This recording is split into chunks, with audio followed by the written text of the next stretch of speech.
Top 10 Games I Played in 2023. Introduction, Game of the Year versus similar lists. Game of the Year lists are a little weird for me. I don't play enough new releases to be able to make these lists using only the games that came out the year that I played them. Similar to books, this longer form of media and entertainment is one I feel the necessity and obligation to include all of the games I experienced for the first time over the year the list is covering. This to me feels fair. I find it kind of strange that this is the case, that this is how I and many others compose our lists for these media, as opposed to music or film, where it is far easier to experience many times more applicable releases for the year. And similarly, a lot easier to compose lists going into the past, retroactively ranking favorites for years past. It's a strange dichotomy, and all to say that my personal 2023 Game of the Year list, just as previous years, encompasses all the games that I played throughout the year, and, obviously, only includes the games I played, so if you checked out this list to see what I felt were the best releases of this unbelievably stacked year of gaming, being perhaps the best year ever for video game releases, if not it is absolutely in the conversation, I'm sorry to disappoint you. There are a few 2023 releases on the list, but the list is not relegated to just those, for the reasons outlined above. That said, I'm shocked I played enough games to actually compose a top 10 list for this topic, as the past has shown that I could only ever manage a top 5. 2023 was by far my busiest year for my own personal work, including writing these blogs and the videos associated with them, making a million other videos on my main YouTube channel, and writing, amongst other things, but somehow I also managed one of my busiest gaming years in memory on top of it all too. My busiest since 2020, I think. I guess graduating after the winter 2023 semester, now basically a year ago, thank God, really opened things up for me. Anyway, I have compiled 10 of the games that I played, with 2 technical honorable mentions on top of it all. Not only was 2023 a stacked year for gaming releases, it was a stacked year for my personal playtime, and I can't wait to talk a little bit more in depth on it all. There will be gameplay clips included over top each respective entry, since I did record my entire playthrough for all but one of these games, and that last one I still recorded some footage specifically for this video, so if you're reading and or listening to this blog rather than the video, I can recommend watching this one for more than just an audio level at the bottom of the screen. Anyway, I've wasted enough of your time already. Let's begin ranking the top 10 games I played in 2023. Part 1. The Older Games. This name will be clear in due time. Number 10. Salt and Sanctuary 2016. Looking back at the totality of this year, I realized that this is one of the only games I played over the year from before our current decade, and that this is the only one on this actual list from before 2020 as well, so I guess that says something about the quality of gaming releases the past few years, in spite of the really notable duds. Salt and Sanctuary isn't my first 2D Souls-like Metroidvania game, and it might not really be a Metroidvania game, but it sort of has those elements, so forgive me for my potential ignorance here. And although I didn't love it near as much as Grime, one of my all-time favorites, which I actually reviewed in full on my main channel a couple years back, it was a fun time. There are substantial issues with Salt and Sanctuary, most especially in the boss design being largely messy, with only a few of them being as objectively great as they can be. But the level design and gameplay loop were surprisingly enjoyable, if quite frustrating at times.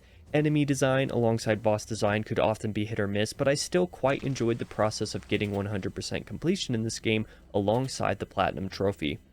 I did enjoy Salt and Sanctuary, but I probably won't ever replay it. And knowing what I know about the sequel, I probably won't play that one either, at least not anytime soon. Given that my biggest gripes with this one are about boss and enemy design and general difficulty balance inherent therein, the fact that Salt and Sacrifice has an infamously mixed reception due nearly entirely to the difficult balance being very bad has me very on edge. Number 9. The Ascent 2021. This is one of the bigger surprises considering my general gaming interest.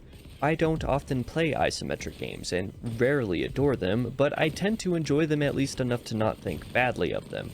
This is one such case, a game that only really came to my attention because of SkillUp, one of my favorite creators on this platform even beyond just the reviews, with a visual and aesthetic style I normally don't take to very intensely, but felt drawn to in this case.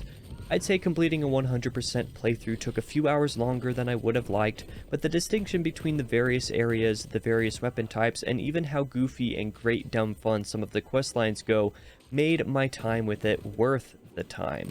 Fortunately, this is also a game that has couch co-op capabilities without requiring two separate PlayStation accounts, where I played the game, so even single player, you can get the co-op trophies in this game by doing a quick local session with yourself, so that's fun. Anyway, I'd bet quite a bit that this game would be even more fun co-op anyway, though I can't attest to it personally, so maybe give that a shot too if you're interested. Number 8, Far Cry 6 from 2021. This might be the hot take inclusion on this list for two reasons, but I don't mind. The first reason is as simple as Far Cry 6 being one of the least popular mainline franchise titles. However, I found in my research of rankings of the series that people who play it first, or at least early on in their Far Cry journey, enjoy it a little bit more than longtime fans seem to. Several of the most common gripes and complaints I haven't had enough issue with to consider them notably bad. The game is far from perfect, and the map is absolutely too big, and it is 100% an excessive Ubisoft open world collectathon for whatever that's worth to you, since I personally don't have any inherent issue with this formula and only get burnt out once I start to exceed 75 hours in one. But I did largely find the experience enjoyable. The other reason one might take issue with my inclusion of this is that I did not play all of this game in 2023. About 1/3 of my playtime is actually from the first couple weeks of this year, but since I played 2/3 or so in December and had seen basically all the gameplay had to offer by then, I decided it was absolutely fair to put in contention for this list. I really enjoyed the tutorial and El Este portion of the story. I wasn't quite so hot on Madrugada's material, especially since Madrugada had basically all of the bugs, only a half dozen or so unique cases I experienced in my playthrough, and Valle de Oro's story had a couple elements that I think weren't handled as subtly or nuanced as they should have been, despite having some changes to the formula of these regions that were appreciated, leading into the final act. The final act itself, all of the Esperanza stuff, was quite fun, and is where all of the gameplay I'm showing here comes from. Don't worry, I haven't included any quest stuff in this B-roll to avoid spoilers. The writing I found to be pretty great most of the time, including in the side material, and I appreciated the vast majority of what I played, including the way I thought about the general themes of dictatorship, revolution, and associated topics therein, which were genuinely a lot better explored than I expected. Given that Far Cry 3, 4, and 5 are all more popular than 6, I'm actually rather excited to give each of these a shot in turn sometime in the future. Number 7, The Medium 2021. The actual gaming experience with The Medium isn't the best in the world. It's at times a bit clunky, at other times a bit obtuse, and at still more a bit over the top. But the visual depiction and art style of this game is incredible, and the exploration of theme and motif throughout makes it all the more breathtaking. Immediately upon finishing, I wasn't really sure how I felt about it, especially because the revelations in the final act and the plot twist in what can be reasonably considered the final moments really shook the foundation of what the game is built on. At least I feel like I remember there being a pretty big twist, right? I don't think I'm crazy on that one. As I said, when I first finished the game, I really didn't know what I thought, but over time I've come to look on this game really fondly because of the way it made me think about life, mortality, the supernatural, and even writing as a meta medium. I really respect what the developers were doing here a lot, even if the gameplay itself was occasionally a little weird to get through. Oh, also, if you happen to play this game with audio set up the way I do, i.e. your audio isn't technically coming from your TV or monitor you're playing on, or you don't plug your earbuds into the PS5 controller itself, the PS5 version doesn't have a way to disable controller sounds for some reason, which I found irritating. You can turn the volume on the controller all the way down, but you can't disable its function, so memories and other similar moments throughout the game I just straight up couldn't hear without using my controller, which doesn't work with a capture card. Very, very odd decision, but nothing I could do about it, unfortunately. Number 6, Demon's Souls Remake from 2020. Aha! At last, I complete a FromSoft game, and not only that, I get the Platinum Trophy, having not realized that because of a couple missed items in the first run, I basically had to replay the entire game on New Game Plus when I was originally only going to have to replay about 3/5 of it. Either way, I quite enjoyed my time with Demon's Souls. A couple areas were pretty mediocre, such as 5-2 and 4-2 when you're not over-leveled as balls, and a few bosses were too easy, but besides those issues and the fact that Maneaters sucks as a boss encounter, one of them is actually perfectly fine, a really fun and worthwhile boss design. It's just when both of them are working together that the fight becomes bullshit. I largely enjoyed my time with the game. It may not be quite the iconic FromSoft visual style on account of Bluepoint doing the remake, but since I don't have access to the original and wouldn't play that version anyway, it looks bad, to be honest, the graphics haven't aged well at all, I'm more than happy this version exists for players like me. Personally, I like the way this looks a lot, even though there are apparently some who really hate it for some reason. Oh well, their loss. If you haven't tried the game yet and have a PS5, give this a go, since I think it's broadly easier than the other FromSoft games that I've played part of. Also, it's so faithful to the original in the gameplay and everything that even bugs from the PS3 version were purposely coded into this one. Respect. Number 5. Kena Bridge of Spirits, 2021. I originally started playing Kena Bridge of Spirits back in 2021, relatively shortly after it released. I didn't end up finishing because I was mostly playing it wrong, but I enjoyed what I did play. I always knew I'd come back and restart it, and I finally made that a point in autumn 2023. Not only was I better at the game this time around, but I fully completed it, including getting the Platinum. I didn't technically get 100% since there's a bunch of additional hats exclusive to New Game Plus, and my New Game Plus run was simply stumbling upon a bug that allowed me to trigger the final cutscene without actually playing through it on the final difficulty, thereby circumventing legitimately getting the associated difficulty trophy, but I loved everything else. I admit there were a couple trials that I didn't love doing, and there are moments when the game felt slightly cheesy, but I adore the art style of this game, and the general charm of everything else melds with it so brilliantly as to make the game an incredibly fun and rewarding journey. One might be surprised to learn that the normal difficulty of this game is not accessible to the kids that might be supremely attracted to the visuals of the game. But there are, I believe now, 2 separate difficulties easier than normal that mean that even somebody completely unversed in the technical aspects that they'd need to master the game otherwise could use to just enjoy the visuals and the story without worrying about difficulty at any point. This game comes as a high recommendation from me. Number 4. Evil West 2022. Evil West immediately popped out at me the first time I saw gameplay of it near release. I knew I just wanted to play the game, so I made time to do just that very early in 2023. I feel like it was January or February when I did so. Not only did I play through the game once on normal, I played through on New Game Plus on the hardest difficulty for the difficulty aspect trophies. Side note, New Game Plus on the hardest difficulty after New Game on normal is actually really well balanced for all but like 3 or 4 encounters. Those unbalanced encounters are absolutely stupidly unfair, but the rest isn't too bad. Oh, and on top of these 2 runs, I played through a 3rd time on the easiest difficulty to get specific trophies related to each of the 4 major bosses.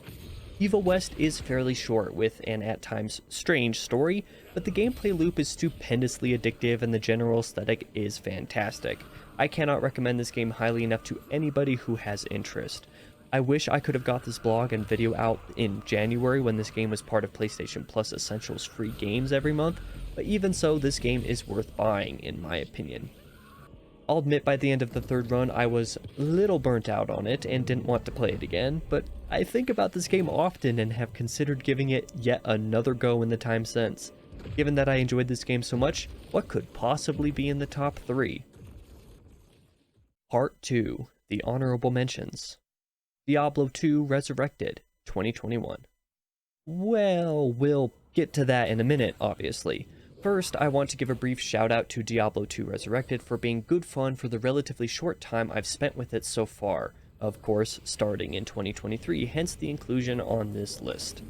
Between a solo run on an offline character on my PS5 and playing co-op occasionally with Josh, my co-op Let's Play and podcast buddy on this channel, I haven't gotten very far in the game nor explored anything beyond its opening 2 acts, but it's one I want to start over with using a build guide and really experience hardcore, though not in a hardcore run.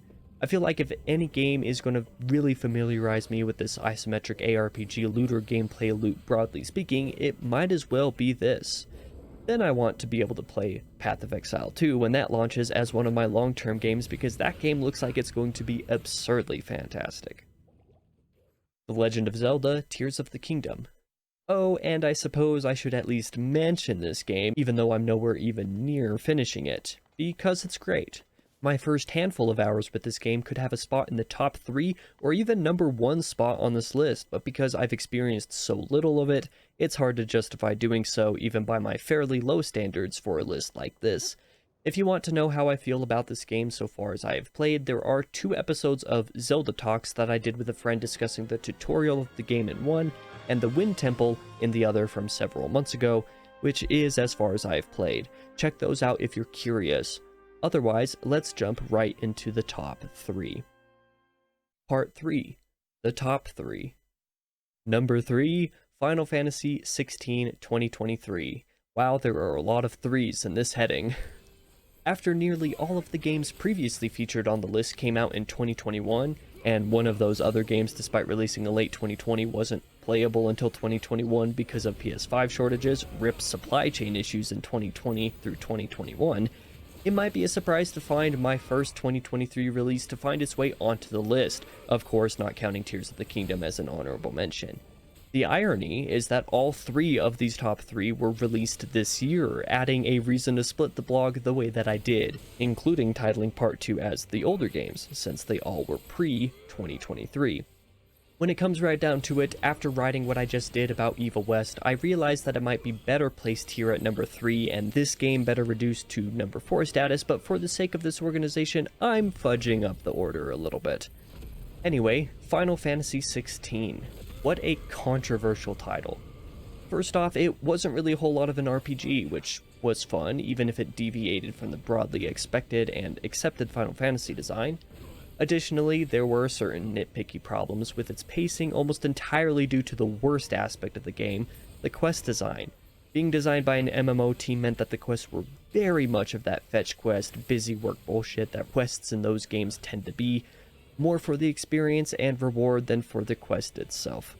These issues did affect part of my playthrough, most notably when the side quests would spawn all at once, and me being me, I'd do them all right then before moving on to the next part of the story, making way for bouts of 3 to 5 hours in between main quests.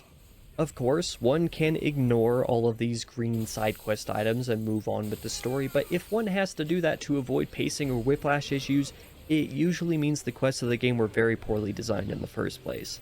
It's really such a shame that the problems hold back the game so much for so many people, given how immersive the story and writing of this game is, how immersive the world otherwise could have been if it was more directly impactful on the gameplay loop outside of combat, and just how good the combat is in the first place. That all said, however, I loved Final Fantasy XVI, clearly. It ran long because of an absurd amount of busy work side quests that didn't mean anything, but what was good here was fantastic. I loved the combat a ton, I loved these characters, I loved the spectacle. Man, this game was one of the coolest things I've ever experienced in a visual medium ever. And I loved the writing and the plot, besides a few decisions that seemed weird at the time and kind of still do. I have my gripes, but Final Fantasy XVI was an incredible game for me, one that I really enjoyed playing in spite of its flaws, and I loved 100%ing too. I cannot wait to come back to it at some point in the future to play on Final Fantasy mode in New Game Plus for the final 2 trophies I need for the Platinum.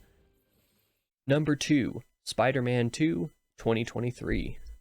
In many ways, I can express a similar sentiment about Spider-Man 2 as I just did for Final Fantasy XVI. But before that gets taken out of context, I will say that this game does not have capital F flaws the way FF16 does, but it isn't quite so polished as both Spider-Man 2018 and Miles Morales were as games. It's my least favorite of the 3 so far, but when you have such solid games as this, that distinction doesn't really matter. I found certain decisions with the story and the pacing a little odd, most especially the fact that I didn't love Kraven as a villain in the game.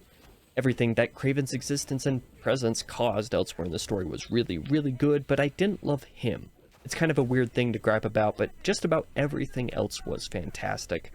I'll admit, I'm still salty that Pete looks so different now, and I think MJ's character model changes are also really off-putting, but I thoroughly enjoyed my time with this game, the same way that I did the predecessors, though I am a little nervous for what Insomniac could be waiting to do for a potential third title after the leaked, shorter title they seem to be working on first, a la Miles Morales.